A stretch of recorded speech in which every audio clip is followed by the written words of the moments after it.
Hello friends, so we will be continuing our video series in which we are making a game like Nuclear Throne in our in Game Maker Studio 2.3 update.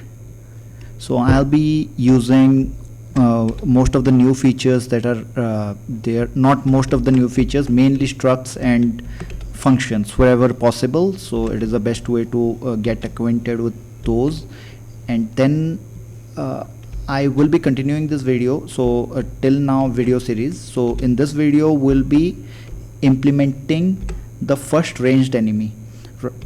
But before that, I'll do one thing. Right now we are shooting from the feet of the player because I've set the XY here and here. Basically I have sent XY as the shooting position. So I'll just subtract maybe 14 from it so that my shooting position rises up a bit and it shoots from the chest level. We can implement gun here, but right now I'll not. Maybe sometime later I'll do.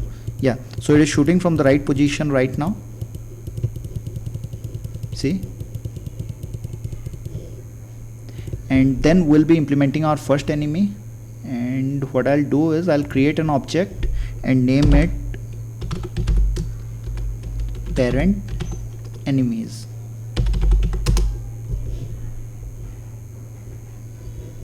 And then I'll create two more objects. One will be object enemy ranged, and for that I'll give the sprite of the ranged enemy idle, and then okay, and it will inherit, that is it will be a child of the parent enemies. So this is how it will go, and then I'll create another. I'll just duplicate it. Yeah, duplicate, and I'll create a melee enemy. But right now I'll not be putting any code into the melee enemy. We'll be concentrating on the ranged enemy first. So here goes the code for the ranged enemy. Okay, so here we'll be implementing another feature of Game Maker Studio 2. So 2.3. so what it is, that this is a struct. Okay, but we have to create another struct here. There is no member function and there, so I will be just copy and pasting this.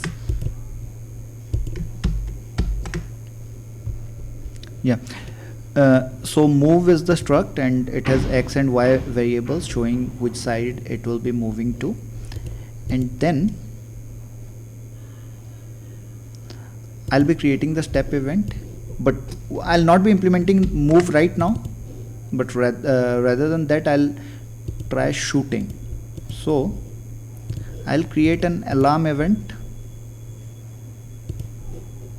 and just give the description shooting, and here I'll just put the shooting code that I created for the player. For player the speed is 5 bullet speed, but for the enemy I'll make it a bit slower so that we can dodge easily when it is shooting. That adds some more meaning to the game and some more means if we are quick, then we can dodge most of the bullets. So it will be not x y mouse x mouse y, but rather obj dot x and obj player dot y. But the thing is, you can't use this if you have multiple objects obj player. Then it will give you the x and y of some random player. So I'm using this because there is only one player. So that is the reason I'm not using the other features, that is finding the correct player near in the vicinity and all. So what I'll do is I'll be basically checking before this if instance exists obj player, if player exists, then it will do this. The range will be the same, but it will be less, since this is the range in steps and this bullet is moving slow. So 3 into 50 is 150, so it will be 150 pixels. The previous range was not 150 pixels, it was 250 pixels, because the speed of the player bullet was 5. So now I'll do one more thing. Sorry. Okay, the enemy bullet, I'll name it as bullet ENE, and I'll create the bullet here. Yes, SPR player bullet. Okay, so now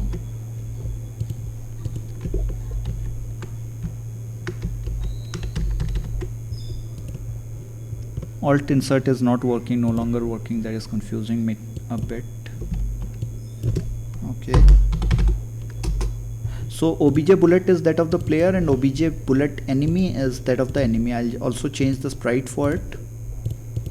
Okay, and now I'll be creating a parent for the bullets. Before that, I'll just create a group. It will be, yes, there can be another groups for classification and easy categorization.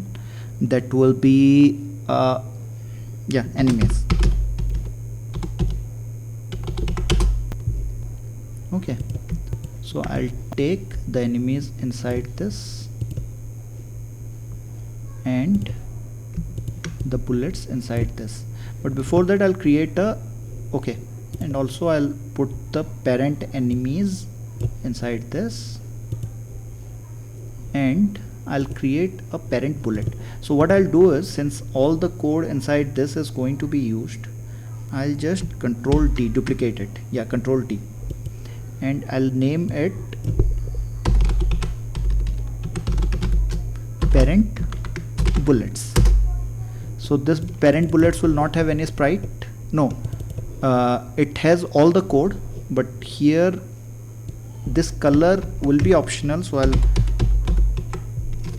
color, so I'll have to give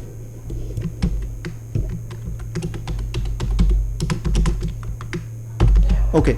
So what I'm doing here is, sorry, not sprite, oh my god, I have to remove that sprite which I have created.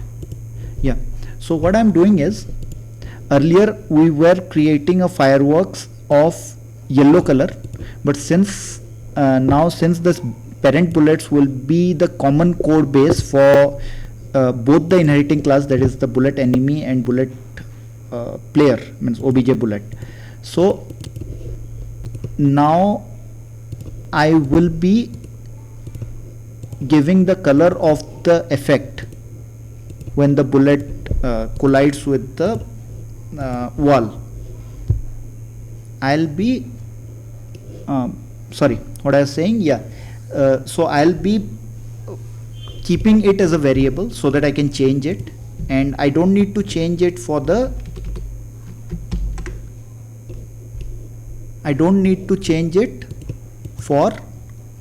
the player bullet. This is the player bullet basically, but for the enemy bullet I will change it. I'll just inherit the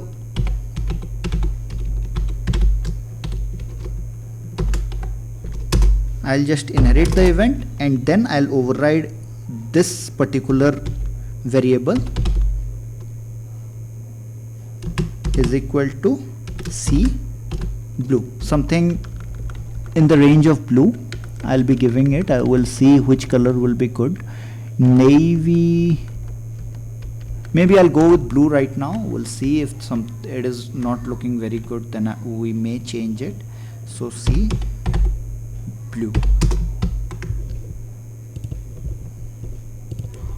Okay, so, and this alarm 0, the shooting rate will be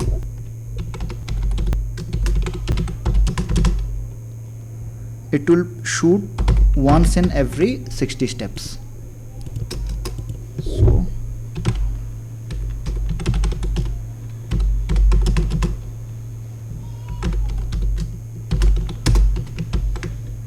It's better to give variables, use as many variables as possible rather than hard coding the values, because if you change one, if you are using the same thing, same variable, same value in different places, once you want to change it, by chance if you have seen that you want to change it, then you have to remember and change it in every single place. But if you are using a variable, you can simply change it in one place. Like if I want to make it 50, I can make it 50 here and it will reflect throughout the game.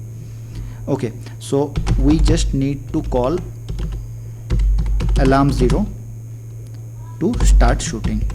So now there will be a stationary player, means there will be a stationary enemy, and it will shoot towards the player. But we have not spawned any enemy in the game. So what we'll do is we'll create a script in initialize only, because it will be called only once right now. I'll not be calling it multiple times. So function initialize enemies.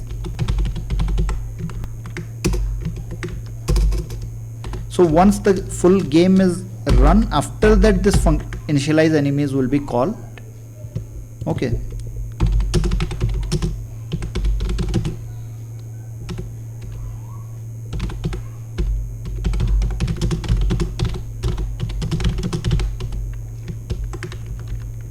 so for this what we'll do, we will find two.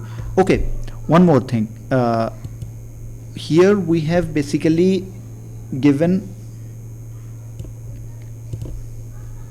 wall tile is equal to 3, and we are manually checking if wall tile is, if our tile is wall tile. So what we'll do here is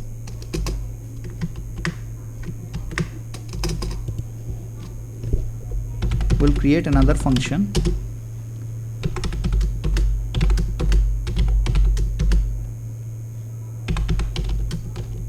and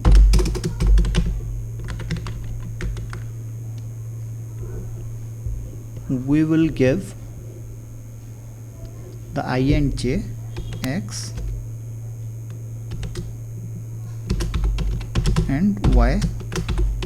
So we'll give the x and y cell positions and just return if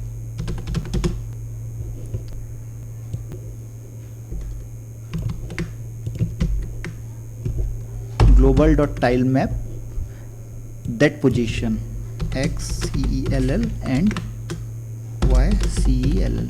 If this is wall tile, it will return true, or else it will return false. If now we'll be calling this function str is tile wall, and we'll be giving I and j. Yes. Okay, so this is done. We will be reducing the size of this function by removing this bracket. We can remove the other brackets as well, but okay, one is fine. Since this is just one statement, we can just write it as it is. Like we can even write like this. It will further reduce the function size. Reducing the function size makes it easier, because it will basically make the code more readable. Okay, so what it does is, earlier there was a bracket, but bracket is required when you have multiple. It is required, it is basically a must if you have multiple statements in the same condition. So if you consider this one as a loop, then it has just one more loop associated with it. Okay, so if this is the nested loop, so since it is only one loop, we don't need a bracket, and after this loop, this is the only one statement, so still we don't need the bracket. So this will be nested under this, and since there is no bracket, this will be nested after that, like after everything else. Like it will mean something like this and the previous code, like this one, are equivalent. Okay, if you had multiple statements, if you need to do something else here, Then this state, for both these statements, if both of these needed to come inside this loop, then you needed to put a bracket.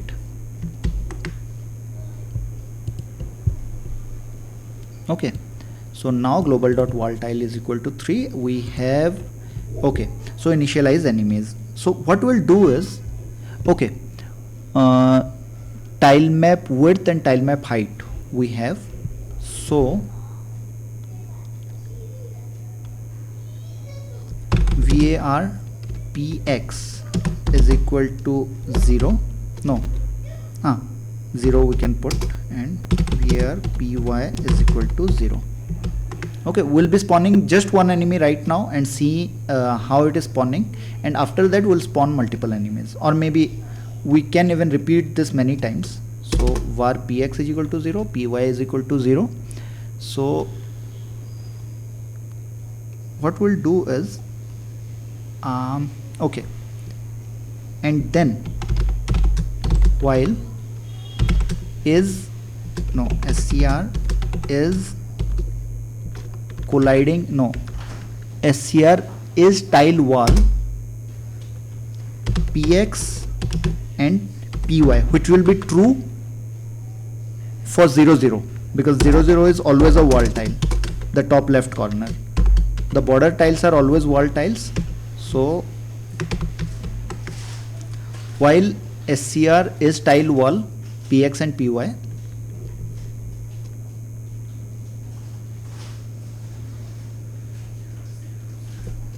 px is equal to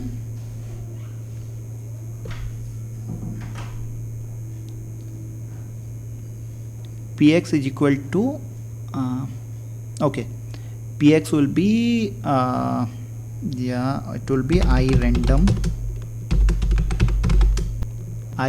range, and it 1 2 0 will not be included, 0 is not required. 2 global dot tile map width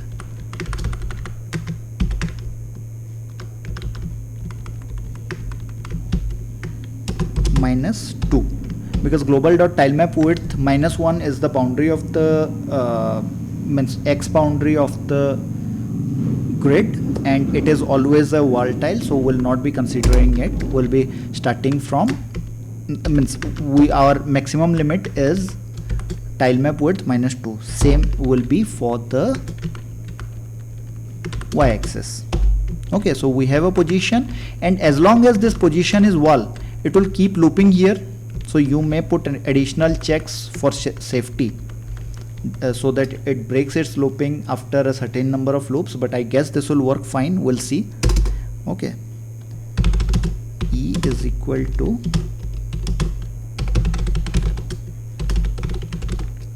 instance create layer. So where we'll put it? We'll put it at px into 32 plus 16 or minus 16. 32 minus 16. Okay, minus 16, I guess. We have spawned the enemy, so we have spawned the player in some place, so we can refer to it. Okay, yeah, plus 16. It is plus 16. And then py into 32 plus 16. Basically, when you are working on a means game, a project that you will continue with, don't write these hard coded values. Right, use a macro or something which will save the tile width and tile height separately, and then use tile width here and tile height here. Or you can save something like this, like global dot tile width is equal to 32. Even I'll do that.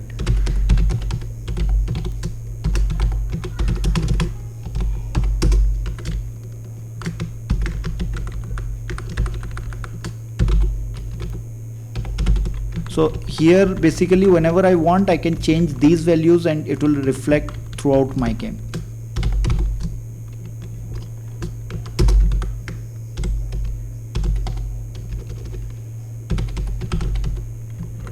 Tile width and global dot tile. So I should have used it everywhere where I'm using 32, but I have not right now. But when you are making a game, make sure that you do like that. Okay, and this is basically tile width by 2, tile height by 2. I'm just leaving it as 16. So here also I'll be putting layer player and ranged. So I am creating just one enemy. Okay, here, so I can repeat it for like 5 times to spawn 5 enemies in 5 different places. We can put additional checks to make sure that there is no enemy near another enemy, like no enemy is colliding with another enemy. So for that we can leave it for now. Leave it. We can do it later. Basically, if it is spawning means colliding with another enemy, or if it is spawned in the same place as another enemy, if we don't want that behavior, then we can remove it. Like we can check and rule it out. Okay, so now I'll go inside our manager, and after I create the player, I'll be creating the enemies. It will be initializing. Maybe I'll use it as a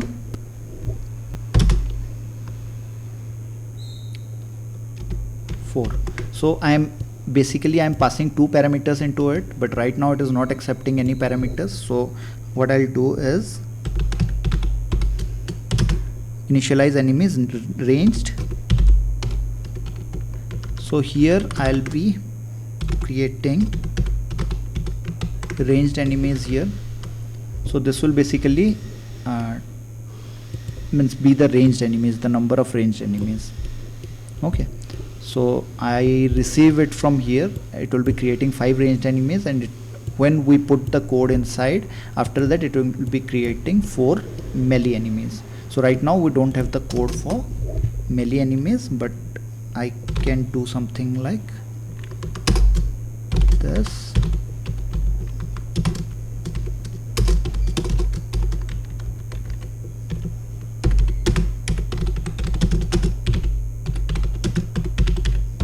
So yes, so once we have the code for melee enemy, we can put it inside this, and it will be creating whatever number we want of melee enemies. So right now we'll be creating 5 ranged enemies in the map. And if our game is running, we will have to, but we may have to search, because the map is a bit bigger. So we'll have to search where the melee enemies are spawned. I think we should make the player speed a little bit more. Okay, it is not spawned till here.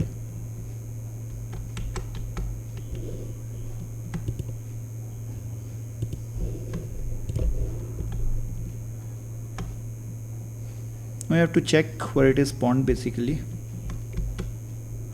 Okay, yeah, it is shooting. See, but the bullets are not destroying, so we'll have to see what is causing that.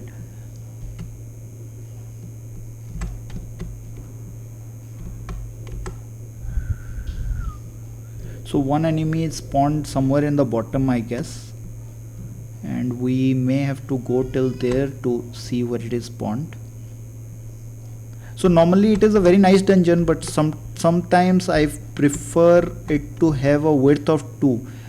I don't think it is spawned inside the, maybe I'll remove the camera and see where it is spawned, exactly where it is spawning. Maybe it is spawning on the wall tiles because of the mistake in the code. Enable viewports. Okay, I've disabled the viewport. Now we'll be able to see the complete room, and we'll be able to see where the enemies are spawning. Oh, they are spawning outside the room. So there is a trouble when something is causing the enemies to spawn outside the room. So we'll see what mistake we have done.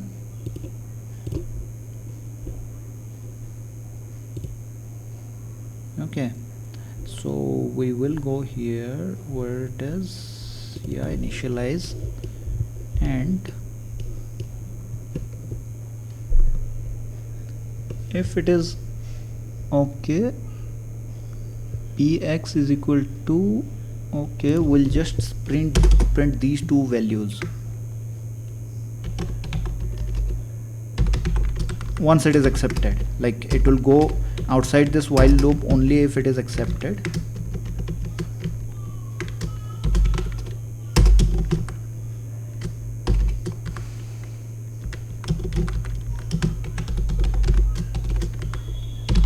Px plus the video is very long, but I want to fix it before I end the video. Okay, so here we are running it. There's some problem for sure because the enemies are not spawning, so we'll see in the console, the output console, what the problem is. So one is spawning at 52 and 1003. That should not be a problem, but 1003 it should not reach. Basically tilemap width is, oh, this is the, okay, so tilemap width is, I think, the pixel width. I'll see if there is tilemap get width. I'll see tilemap height, so we'll see what it is using the function. Okay, it is in cells only of the tilemap element. You give the tilemap, okay, it is in cells, so there should not be a problem.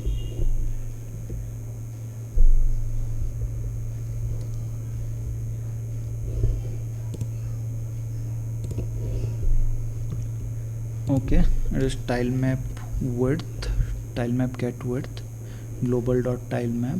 We'll just print these two values. Maybe this is giving some problem.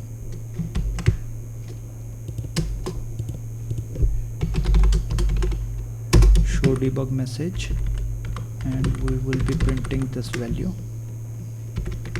I think tilemap width is coming correct, but there is some problem in the tilemap height. Plus, anyway, we are going to print both.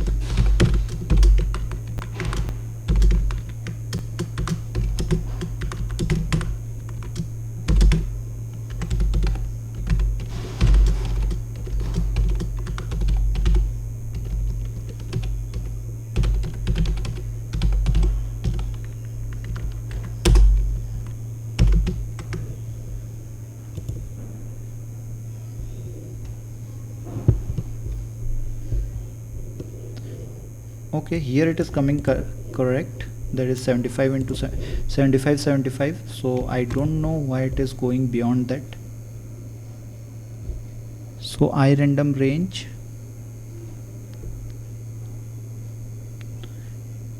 px, I was printing the px and py here, right?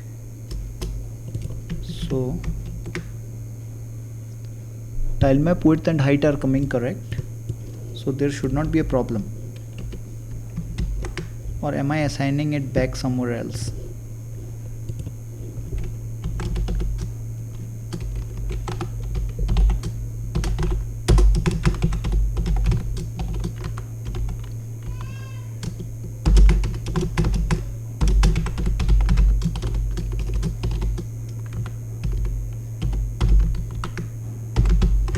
Okay.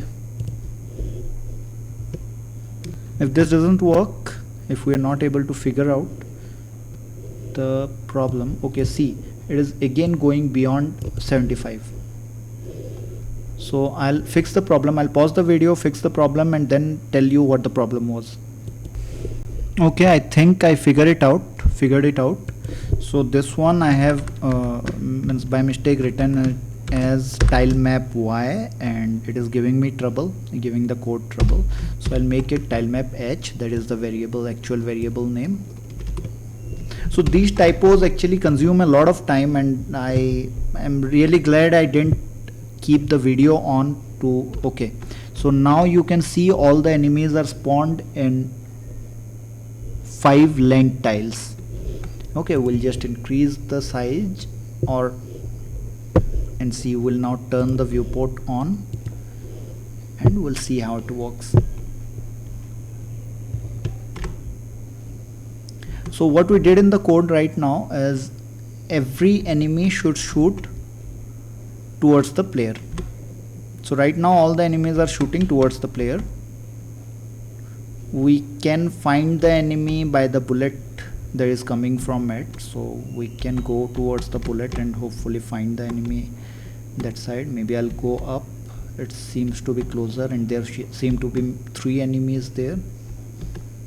Oh, okay, maybe we are able to see it. Yes, this is one enemy. It's animating very fast. Maybe I'll reduce it later on, but right now what we have to do is we have to destroy these bullets. We have to destroy these bullets when they are colliding with the tiles. So I don't know why it is not working. There is the step event and it should basically work. Okay, maybe I have not set the parent. Yes, so I will be setting the parent as this, and I'll see if I have set the parent of this so that it will inherit all the properties. Bullets, parent bullets. Yeah. So it will inherit all the properties and keep shooting. Now there is one more thing that we have to do. Okay, now it will work fine, but we have to find the enemies where they are. Right now I don't like the random generation. Maybe we'll change that a bit. We will make it a bit bigger. That initialize, okay, maybe this one, not this. Okay, tileset scripts. I'll go inside this and I'll increase the change chance to 60 so that it will be more curvy and there will be more chances of increased widths of ground tiles. Okay, now I will just increase one more thing, number of tiles. Yeah, mark tiles to mark I have set as 749. Yeah, I will increase this to 1500. So now there will be more ground tiles in the game.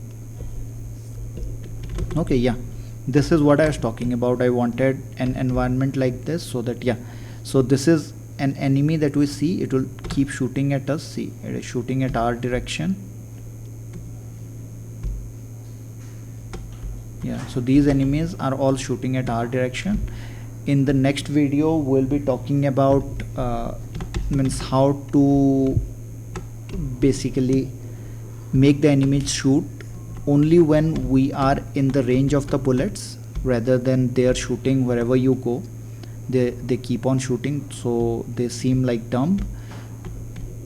And maybe if time allows, then in the next video only we'll be implementing some random movement of the enemies. So that's all for this video, guys. We will continue with the next video in the series, and till then, bye bye. Please like and subscribe my video. Have a nice day.